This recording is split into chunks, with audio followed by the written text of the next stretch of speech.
Good morning student, welcome to SM academy. SM academy में आप सभी का स्वागत है और हम करने जा रहे हैं फिजिक्स क्लास 12th का first chapter electric charges and field के कुछ न्यूमेरिकल्स। तो न्यूमेरिकल्स इस तरीके से है, two identical metal spheres having equal and similar charges. मैंने आपको पहले भी कहा था, जैसे जैसे आप स्टेटमेंट आप पढ़ते हैं वैसे वैसे आप फिगर भी साथ में ड्रॉ कर लीजिए, करना चाहिए हमको। तो यहाँ पर देखिए, दो मेटल स्फीयर्स लेते हैं हमने दो मेटल स्फीयर्स ले लिए having equal and similar charges. इन पे क्या है, दोनों पे सेम चार्ज है, इक्वल चार्ज है, Q एंड Q से हमने डिनोट कर दिया। Repel each other with the force, इनके बीच में जो फोर्स लग रहा है, जो रिपल्सिव फोर्स इनके बीच में लग रहा है, वो हमें यहाँ पर गिवन है कितना, 103 newton, 103 newton. When they are placed 10 centimetre apart, कितनी दूरी पर है ये, 10 सेंटीमीटर, यानी हमें डिस्टेंस गिवन है, इसको हम मीटर में अगर कन्वर्ट कर ले तो इनके बीच का जो डिस्टेंस है वो हमें कितना गिवन है, 0.1 मीटर। क्लियर। डिस्टेंस वैसे तो हमको गिवन है 10 सेंटीमीटर, बट हम SI यूनिट में कन्वर्ट कर लेते हैं तो ये मेरे पास आता है 0.1 metre. In a medium of dielectric constant 5, हमें यहाँ पर डाइलेक्ट्रिक कांस्टेंट जिस मीडियम में इसको रखा गया है इन स्फीयर्स को, उस मीडियम के डाइलेक्ट्रिक कांस्टेंट की वैल्यू हमारे पास गिवन है 5। Determine the charge on each sphere, तो हमने क्या निकालना है कि इनके ऊपर कितना चार्ज है। जैसा कि हमें पता है, दो बॉडीज़ के बीच में चार्ज की वजह से जो फोर्स होता है उसका हमारे पास फॉर्मूला आता है 1/4 पाई एप्सिलॉन नॉट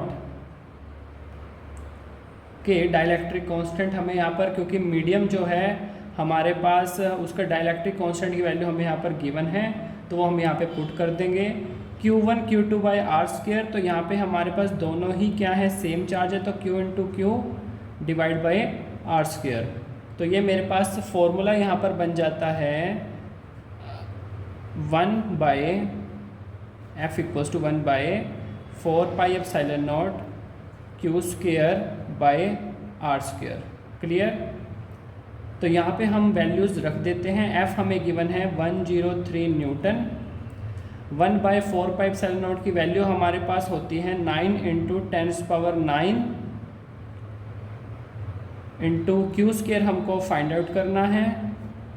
K हमें यहाँ पे डाइलेक्ट्रिक कांस्टेंट गिवन है 5 और डिस्टेंस हमारे पास है 0.1 मीटर। R का स्क्वायर है तो 2 टाइम्स आ जाएगा 0.1 0.1। क्लियर है स्टूडेंट। इसके बाद हम यहाँ से फाइंड आउट कर लेंगे Q स्क्वायर, जो कि हमारे पास आएगा 103 into 5 into 0.1 into 0.1 divide by 9 into 10⁹।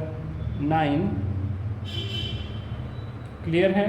तो ये हमारे पास क्या आ जाती है, यहाँ पर वैल्यू आ जाती है। इसको हम सोल्व करते हैं, तो सोल्व करने पर हमारे पास जो Q स्क्वायर आता है वो हमारे पास आता है कितना, 57.22 इंटू 10⁻11।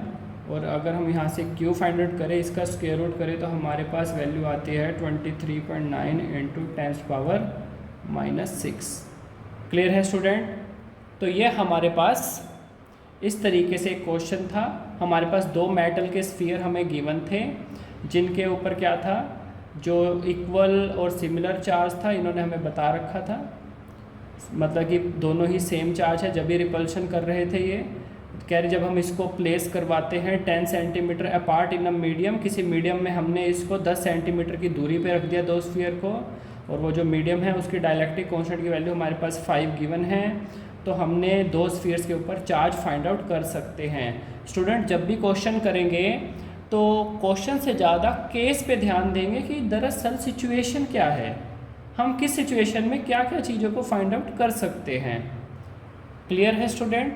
इस चीज़ का हमें यहाँ पर विशेष ध्यान रखना है। अब चक्कर है बच्चे क्वेश्चन पे वैल्यूज़ पे फोकस करना शुरू कर देते हैं, फॉर्मूलेस पे फोकस करते हैं। हाँ, फॉर्मूले लर्न होने चाहिए, ये बात ज़रूरी है, फॉर्मूले तो बहुत ज़्यादा मस्ट है। बट केस बच्चा जब अगर ये क्वेश्चन हमने किया, इस क्वेश्चन के बाद अगर बच्चा यहाँ पर बैठा हुआ क्या सोचेगा कि केस क्या था। केस ये था कि दो हमारे पास मेटल के स्फीयर थे जिनके ऊपर सेम चार्ज था, कुछ दूरी पे उनको रखा गया था, हमें फोर्स बताया था उनके बीच में कितना लग रहा है। तो हम इस केस में हम चार्ज भी निकाल सकते हैं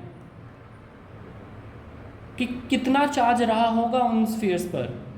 क्लियर है स्टूडेंट? तो इसको केस कहते हैं। तो इसलिए क्वेश्चन आना अच्छी बात है, केसेस का पता होना बहुत ज़्यादा ज़रूरी होता है। क्लियर है student? Okay, thank you student.